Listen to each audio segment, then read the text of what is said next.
Good morning friends. इस बार मैं आपके लिए टॉपिक लेके आई हूँ that is about the electrolysis. Electrolysis क्या होती है और उससे रिलेटेड कुछ बातें, कुछ लॉज है ना। फैराडेज लॉ जो इलेक्ट्रोलाइसिस से रिलेटेड जो है बहुत इंपॉर्टेंट टॉपिक है, उसके बारे में हम इस वीडियो में डिस्कस करेंगे। ओके, तो आज जो लिखा हुआ है Faraday's law of electrolysis, that is the topic. Faraday's law of electrolysis. Electrolysis क्या होता है ना, उसमें आपको सबसे पहले पता होना चाहिए what is the meaning of electrolysis. Electrolysis का जो प्रोसेस है उसमें होता क्या है, तो देखो ये इलेक्ट्रोलाइसिस में हम एक जैसे कंटेनर लिया हमने, उसके अंदर एक इलेक्ट्रोलिटिक सॉल्यूशन डाला, उसको फिर बैटरी से डीसी करंट से जो है जो जोड़ दिया एनोड और कैथोड लगा करके। ये जो इलेक्ट्रोड्स होते हैं ये इनर्ट इलेक्ट्रोड्स होते हैं मोस्टली। अब इसमें क्या होता है, जैसे ही हम उसमें करंट फ्लो करवाते हैं है ना, बैटरीज के थ्रू करंट फ्लो करवाते हैं, तो इधर जो एनोड होगा उस पर एनाइंस का मूवमेंट होगा, कैथोड की तरफ कैटाइंस का मूवमेंट होगा, है ना। एनोड पे क्या होता है, जो एनायन होता है वो इलेक्ट्रॉन को लूज करता है, इलेक्ट्रॉन को रिमूव करता है, और कैथोड पे क्या होता है, कैटायन होता है, उसको इलेक्ट्रॉन्स की रिक्वायरमेंट होती है, तो वो क्या करेगा, इलेक्ट्रॉन्स को गेन करेगा, है ना। तो इस तरह से इस प्रोसेस के अंदर जो कैटायन है वो भी न्यूट्रल हो जाता है और जो एनायन है वो भी न्यूट्रल हो जाता है। तो इस तरह से ये पूरा जो है प्रोसेस यहाँ पे होता है, जिसको हम बोलते हैं electrolysis. Lysis means breaking through the electricity. Electricity के थ्रू हम किसी मॉलिक्यूल का ब्रेक डाउन करते हैं। फॉर एग्जांपल जैसे हमने लिया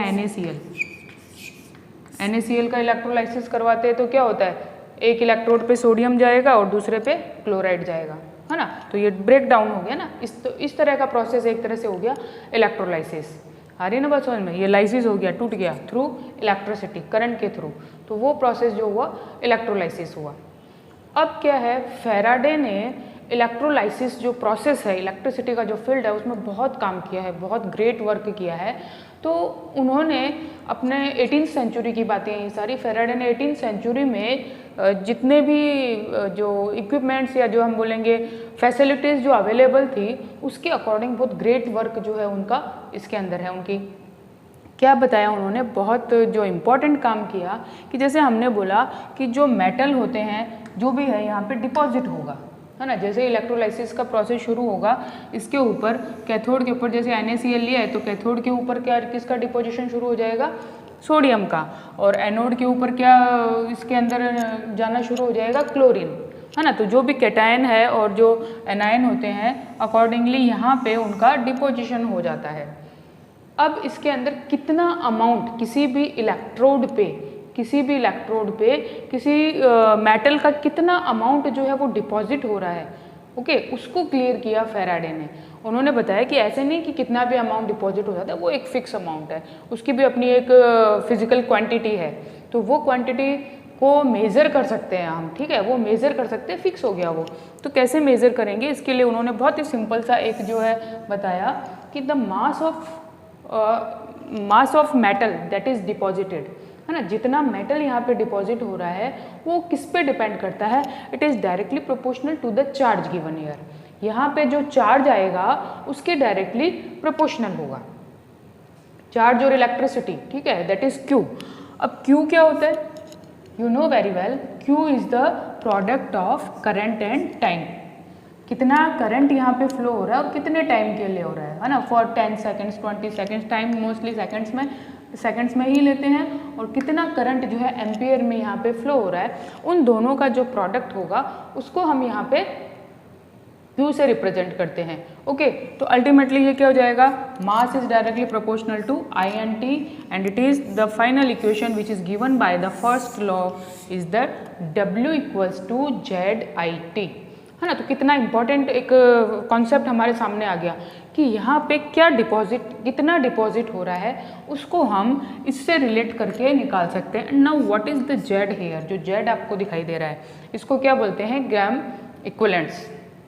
ये जो Z है ग्राम इक्विवेलेंट, प्रोपोर्शनलिटी कांस्टेंट को हटा के जो डाला है उसका मीनिंग क्या है ना। ग्राम इक्विवेलेंट्स होते क्या है, तो ग्राम इक्विवेलेंट्स क्या है, atomic mass of the metal.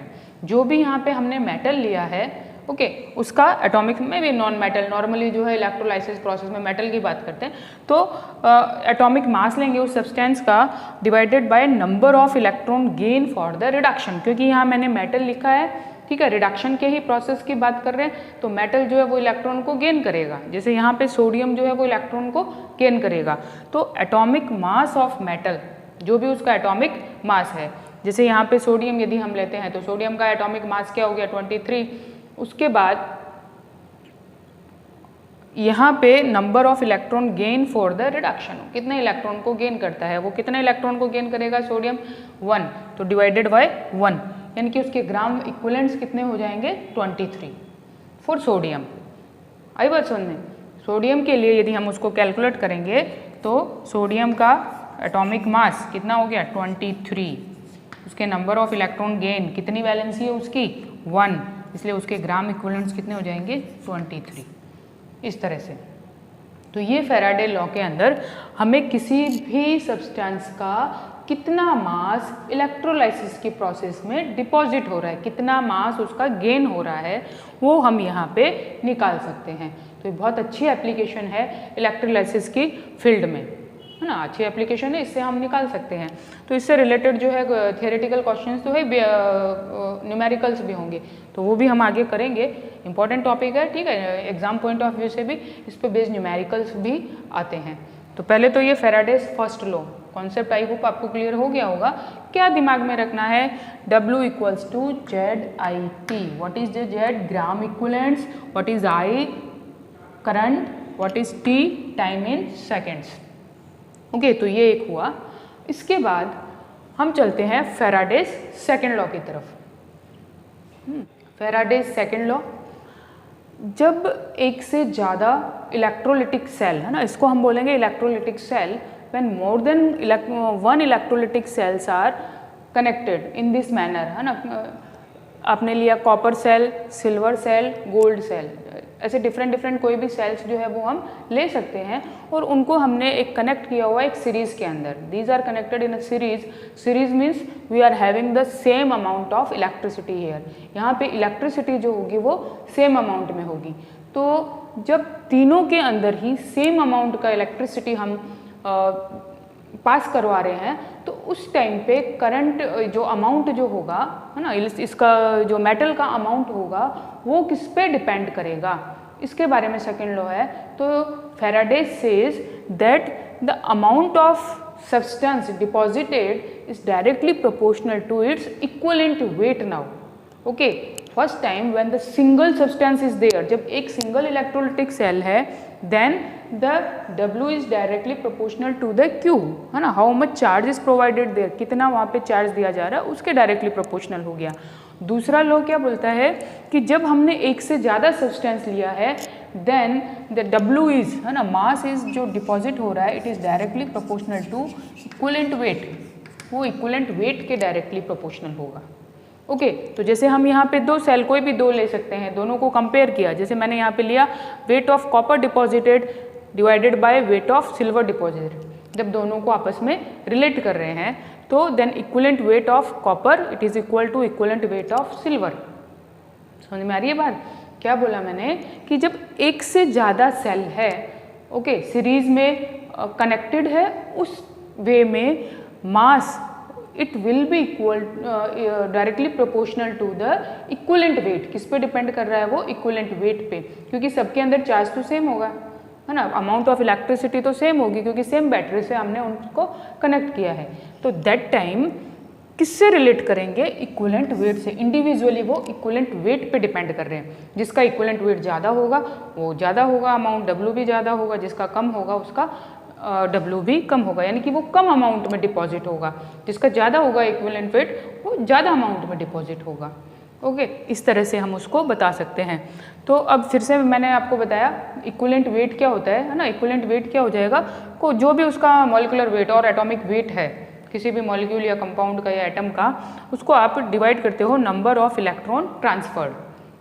Equivalent में weight means molecular weight divided by number of electron transfer, कितने इलेक्ट्रॉन उसके ट्रांसफर हो रहे हैं। फॉर एग्जांपल जैसे कॉपर है, ओके, सी नाउ कॉपर है, कॉपर का मॉलिक्यूलर वेट क्या हुआ 63.5।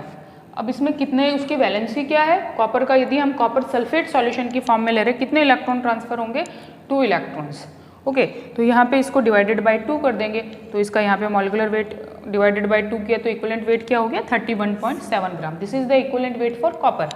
सिमिलरली सिल्वर का इक्विवेलेंट वेट क्या हो जाएगा 108 ग्राम, बिकॉज इसमें सिल्वर की वैलेंसी क्या होती है +1, एक ही इलेक्ट्रॉन ट्रांसफर होगा तो डिवाइडेड बाय 1 करेंगे। गोल्ड है, गोल्ड की नॉर्मल वैलेंसी क्या लेते हैं, जैसे गोल्ड का कोई भी क्लोराइड आपने लिया या सिल्वर का क्लोराइड लिया, उसके अंदर वैलेंसी आ जाएगी 3, तो इसको डिवाइडेड बाय 3 कर देंगे फॉर द गिवन मेटल, जो भी उसका मॉलिक्यूलर वेट है डिवाइडेड बाय कितने इलेक्ट्रॉन का ट्रांसफर हो रहा है, उसकी वैलेंसी क्या है ना, नॉर्मली हम जो उसकी वैलेंसी लेते हैं वो यहाँ पे ले लेते हैं, उतने इलेक्ट्रॉन वो गेन करेगा।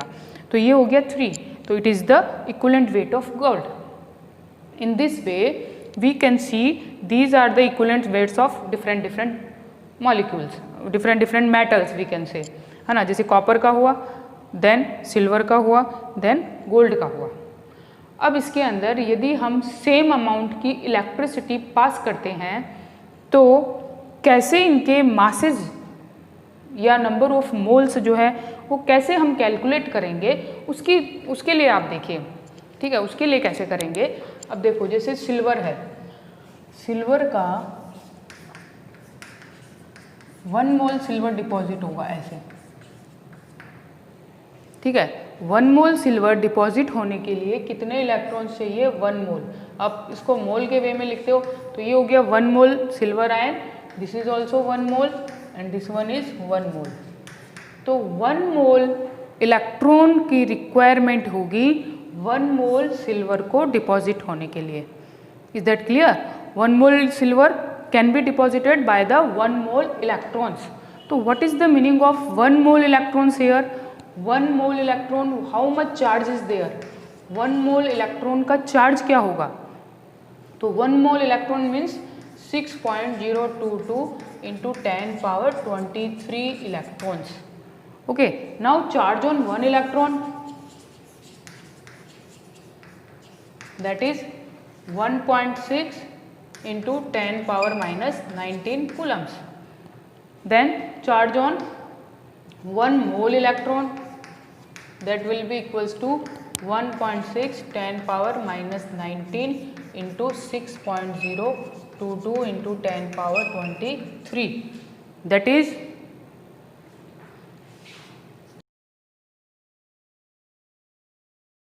coulombs। ये हो गया 96,487 coulombs। तो ये जो है this is the charge of 1 mole electron. 1 mole electron का चार्ज कितना होगा ये। अब इसको फैराडे ने फाइंड आउट किया था, तो इसको हम क्या बोलते हैं, ये कूलम्स पर मोल हो गया ना, 1 मोल का चार्ज हो गया, तो that is equals to 1 Faraday. ठीक है, ये इक्वल हो जाएगा 1 फैराडे के। अब 1 फैराडे जब हम चार्ज बोलते हैं, इसका मतलब क्या हुआ, this is the charge of 1 mole electron, है ना, ये 1 मोल इलेक्ट्रॉन का चार्ज हो गया। अब जैसे हम क्या बोलेंगे कि 1 फैराडे इलेक्ट्रिसिटी सपोज हमने इसमें पूरे के अंदर पास की, ओके, 1 फैराडे का मतलब 1 मोल इलेक्ट्रॉन जितना चार्ज।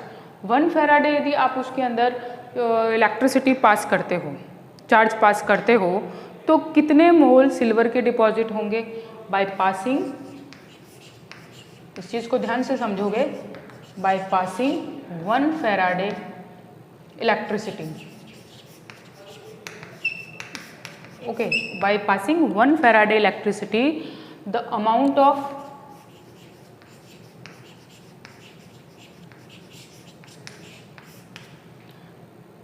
copper, पहले सिल्वर है ना, silver, amount of silver deposited,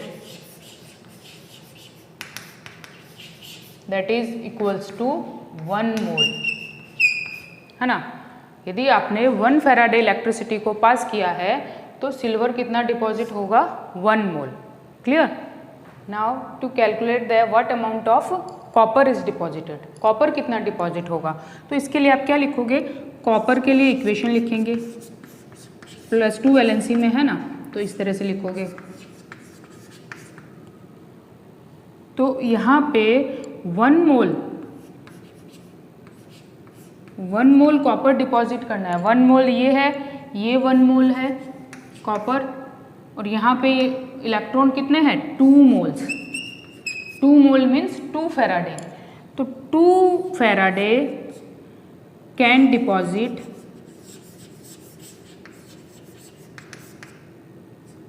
1 mole of copper.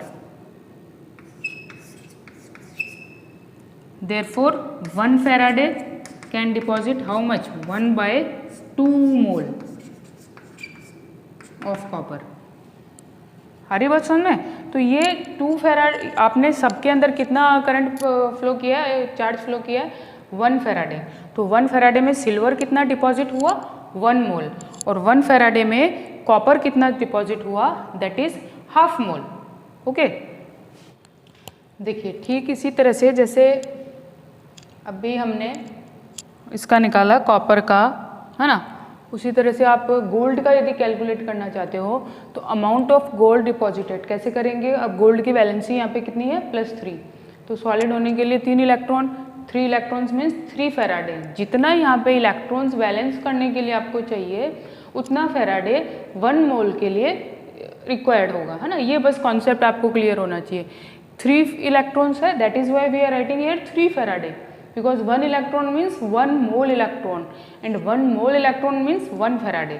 Now here 3 mole electron, so 3 mole electron means 3 Faraday. So 3 Faraday can deposit how much 1 mole, therefore 1 Faraday can deposit 1/3 mole. Next similarly जैसे ये तो हमने 3 जो यहाँ पे लिए थे उनके लिए किया, तो क्या समझ में आया इसमें कि यदि आप इसके अंदर 1 फैराडे इलेक्ट्रिसिटी जो है वो पास करवाते हो, 1 फैराडे इलेक्ट्रिसिटी पास करवाएंगे तो कॉपर के कितने मोल डिपॉजिट होंगे, copper will be 1/2 mole. Silver के कितने डिपॉजिट होंगे 1 मोल, है ना, इसका तो 1 मोल ही डिपॉजिट होगा। और गोल्ड के कितने मोल डिपॉजिट होंगे, इट इज़ 1/3 मोल, है ना। This is the ratio by passing 1 Faraday, that is 1/2 ratio 1 ratio 1/3, है ना। इस तरह से आप किसी का भी रेशो बता सकते हो कि 1 फैराडे इलेक्ट्रिसिटी पास करने से कितने मोल्स जो है उनके डिपॉजिट होंगे। क्लियर हुई ना बात, आई बात समझ में। अब देखो एल्यूमिनियम का, देखो एल्यूमिनियम है तो 1 फैराडे इलेक्ट्रिसिटी में एल्यूमिनियम के कितने मोल डिपॉजिट होंगे। Now you can answer clearly, दे सकते हो ना, दैट इज 1/3 मोल। कैसे किया, क्योंकि एल्यूमिनियम की वैलेंसी कितनी +3, तो देयर इज 3 इलेक्ट्रॉन्स, है ना। तो 3 फैराडे से कितने होंगे 1 मोल, तो 1 फैराडे से कितने हो जाएंगे 1/3 मोल। ऐसे ही जैसे ऊपर कैलकुलेट किया यहाँ पे भी कर लेंगे।